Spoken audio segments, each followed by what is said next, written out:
Welcome back. In this section, we're going to learn more about the motion of a charged particle in a magnetic field.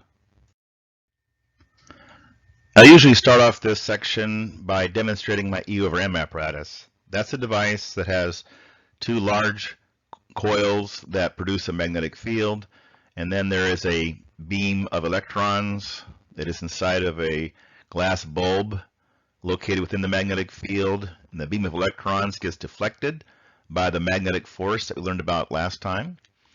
However, since I don't have that here at home to present to you, I am going to give you a picture of another important use for magnetic fields deflecting charged particles. Here we see a picture of an aurora. Now, aurorae are caused when charged particles, such as solar wind particles like protons and electrons that come in from the sun, get deflected in the Earth's magnetic field. And that's a very important thing to happen because those particles could be damaging to us if they were not deflected and before they hit the Earth.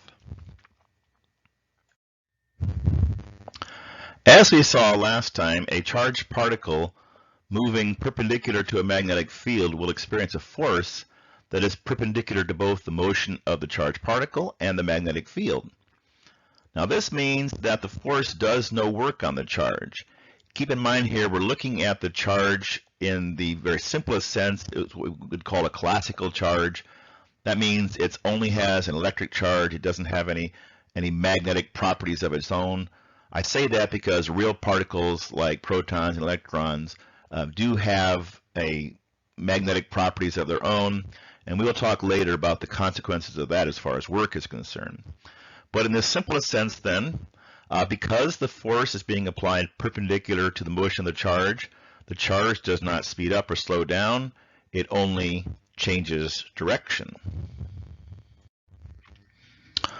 Let's consider the special case then of a uniform magnetic field, and the charge is moving in a perpendicular direction to the magnetic field. As you know from last time, the crosses indicate that the magnetic field is going into the plane of the board, and the motion of the particle is to the right in this picture here. So if we were to get the direction of the force, we would say the charged particle is moving to the right, and the magnetic field is going into the plane of the board, and so the force would be up on this particular particle.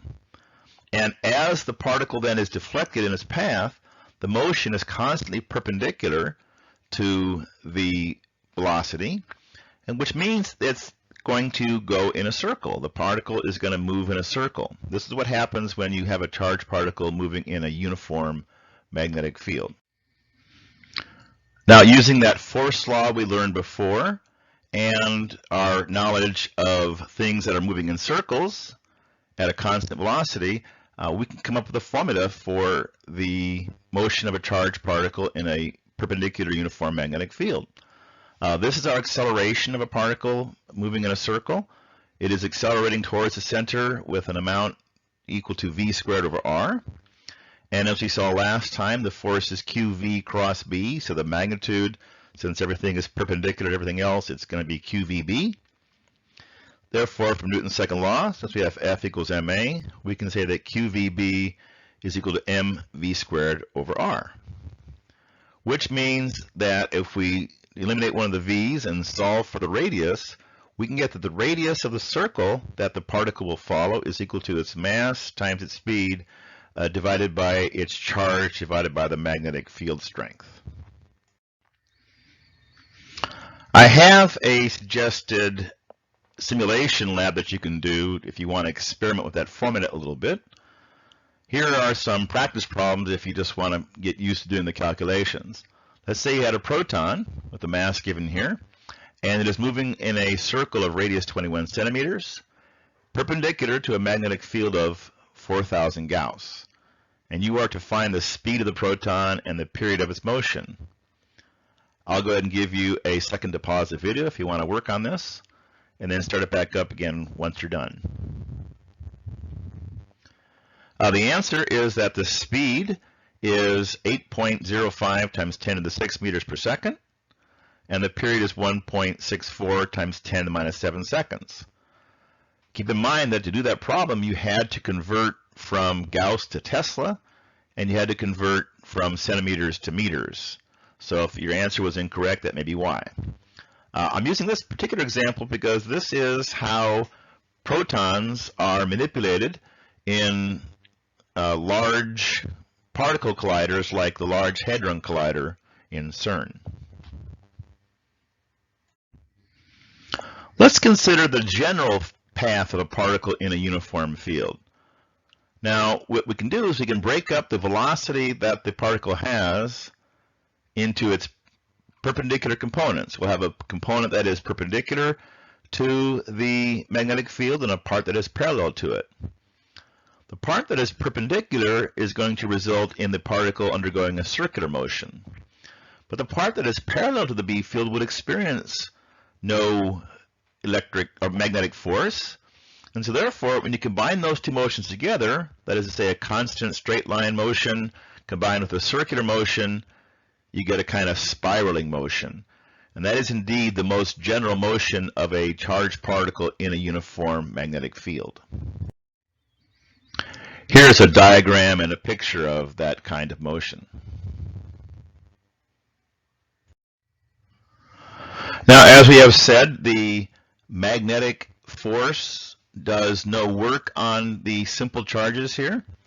However, that was in a uniform magnetic field. If you have a magnetic field that changes, we will eventually learn that there can be an electric field gets produced. And that electric field can be acting in the direction of motion of the charged particle, so it can do work on it. That is the idea behind a magnetic model. You have a magnetic field that changes, and you can use that to trap charged particles in the magnetic field. What they do is they just spiral to one side of the field and then spiral back to the other side, being trapped by the electric fields that get produced when the changing magnetic fields. Here's an image of what I alluded to before. These are called the Van Allen belts. You see the Earth, and then it has a magnetic field surrounding the Earth. Notice the direction of the magnetic field lines. They are going toward the pole that is in the northern side of the Earth, because the northern pole of the Earth must be a south magnetic pole because it attracts north. And what happens is when charged particles come in from the sun or from the solar system, they're moving very fast, and they would be dangerous if they hit people or other living things. But because they are moving in a magnetic field, they end up getting trapped by the Earth's magnetic field, and they just spiral back and forth. This is one of the major problems with trying to, say, send a human mission to Mars. How do you protect the astronauts when they are at a place that has no magnetic field? Mars does not have its own magnetic field. You can send astronauts to the moon because the moon is still protected somewhat by the magnetic field of the Earth. This device is called a velocity selector. The way it works is you just choose a certain magnetic field strength and a certain electric field strength. You see there's charged plates here, so that's going to make an electric field. What you're trying to accomplish is have the electric field and the magnetic field exert the exact same force on a charged particle moving through it so that the particle does not get deflected.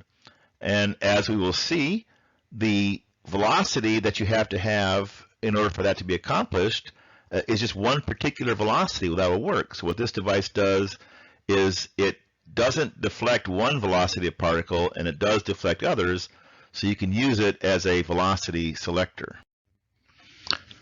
See if you can work out the formula for the velocity that the velocity selector selects for.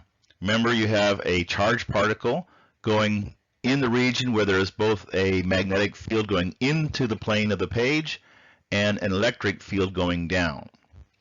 Now, if you work out the direction for the magnetic force here, you would see that it is going up when in the situation where the electric force would be going down. So we have the electric force is equal to Q times E. We have the magnetic force is equal to QVB. Now we want those two to be equal for our particle to not be deflected as it goes through this region. So we're going to set QE equal to QVB.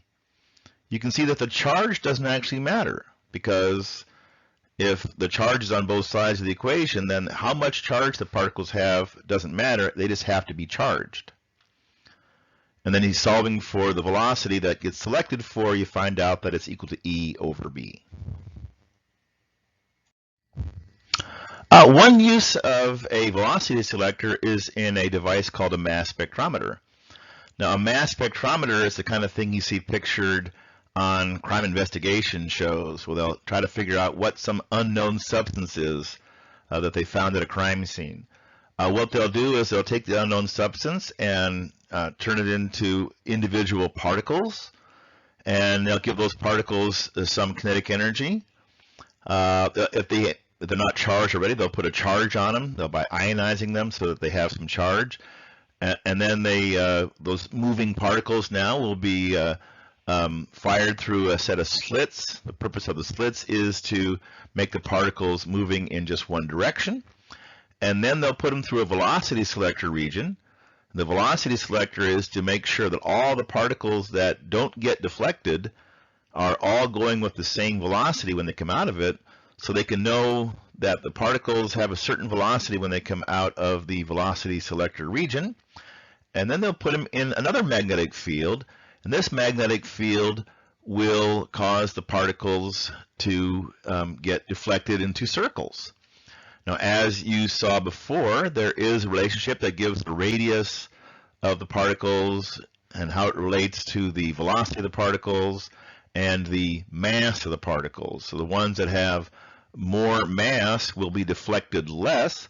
And so by putting a detector to detect the different particles, once you know what the mass of your particles are from where they got deflected to, you can work out maybe what the particles are made out of.